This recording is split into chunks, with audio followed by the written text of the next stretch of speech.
జాతకాలు చూసినప్పుడు దేశ కాలమాన పరిస్థితులు కూడా చూడాలి. సో ఇప్పుడు రాష్ట్రం కరువుతో ఉంది. వర్షాలు లేక కరువుగా ఉంది. అసలు తెలంగాణ రాష్ట్ర పరిస్థితి ఏంటి? తెలంగాణ రాష్ట్రం సూపర్గా ఉంది. కరువు ఏం లేదు. కరువు అనేది ఏం లేదు. ఒరిజినల్గా మనం కర్ణాటకలో ఏదో కొంపలు మునిగినాయి, కర్ణాటకలో ఘోరంగా నీళ్లు లేవు అనే టైప్లో బెంగళూరులో అనే ప్రచారం జరుగుతుంది. జస్ట్ 10 days బ్యాక్ నేను పోయి వచ్చిన. సో ప్రచారానికి అక్కడ ఒరిజినాలిటీకి చాలా తేడా ఉంది. సో నిజంగానే ఈసారి వర్షాలు పడ్డా, విపరీతమైన వర్షాలు పడ్డాయి. హైదరాబాద్ వరదలు కూడా వచ్చినాయి, మనం చూసిరు మీరు. అయినప్పటికీ కూడా గ్రౌండ్ లెవెల్ వాటర్ లేదు. కారణం ఏంటి అంటే జనాలు ఎక్కువైపోయిండ్రు, బోర్లు వేసిరు. సో గ్రౌండ్ లెవెల్ వాటర్ అనేది తగ్గిపోయింది. సో ఒకటి 2 నెలలు ప్రతి సంవత్సరం ఉండేదే. 4 ఏళ్ల క్రితం కూడా మనం ఫేస్ చేసినాము. సో ఇది కామన్, ఇది పబ్లిక్ పెరుగుతున్నా కొద్దీ నార్మల్గా జరిగేటువంటి ప్రాసెసే. సో కరువు అనే వర్డ్ అనేది ఊహించదు. ఎందుకంటే తెలంగాణలో ఇప్పటికే సస్యశ్యామలమైంది. ఆల్మోస్ట్ అన్ని కాలువలు వచ్చినాయి. సో చెరువులు కూడా వాటర్ బాగుంది. సో అంతా ఏం లేదు. సిటీలో హైదరాబాద్ వరకు వాటర్ షార్టేజ్ ఉంటుంది. బట్ పల్లెటూరులో ఆ ప్రాబ్లం ఏం లేదు, మంచిగా ఉంది. దేశం పరిస్థితి ఏంటి? భారతదేశ పరిస్థితి? భారతదేశం బాగానే ఉంది. కాకపోతే సడన్గా భారతదేశానికి ఆర్థిక మాంద్యం వచ్చే అవకాశం ఉంది.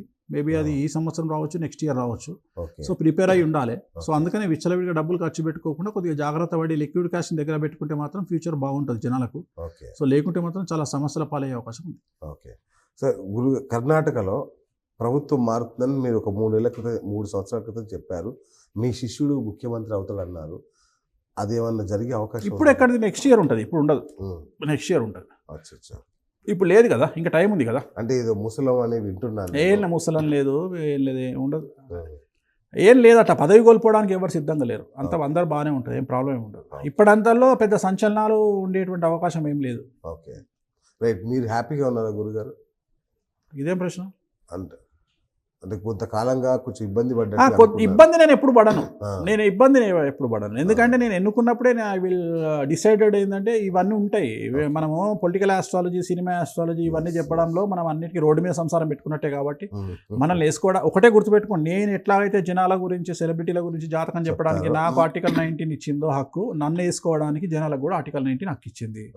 సో ప్రతి ఒక్కరిని నేను వెల్కమ్ చేస్తాను, నన్ను వేసుకోండి అని. సో ప్రాబ్లం ఏం లేదు, భయపడే సవాలే లేదు, తగ్గే సవాలే లేదు. ఇంతమందికి కౌన్సిలింగ్ ఇచ్చే వేణుస్వామి తగ్గడం అనేటువంటి చరిత్రలో ఉండదు. ఏం చేసుకుంటారో చేసుకోండి. సూపర్. ఎందుకంటే ఈ మనోధైర్యమే మనలందరికీ ఇవ్వాలనే ఉద్దేశంతో ఈ ప్రశ్న అడిగాను. ఎందుకంటే చాలా మనం అట్లా కుంగిపోయేది ఏముండదు అనవసరంగా. అంటే మీరు ఒక 3-4 ఉండేసరికి మౌనంగా ఏం లేదు, కొన్ని సమాధానాలు చెప్పాలనే ఉద్దేశంతో మౌనంగా ఏం లేదు. నేను మౌనంగా ఎప్పుడు ఉండను. కొంతమందికి సమాధానం చెప్పాలి, జూన్లో చెప్పుదామని ఆగినంత. జూన్లో మీకు మంచి ఇంటర్వ్యూ. దీనికి పార్ట్ 2 జూన్లో ఉంటుంది. పార్ట్ 2 కాదు, అది ఐమాక్స్ బిగ్ స్క్రీన్ లో చూపిస్తాను. Big screen. Oh my god. Okay.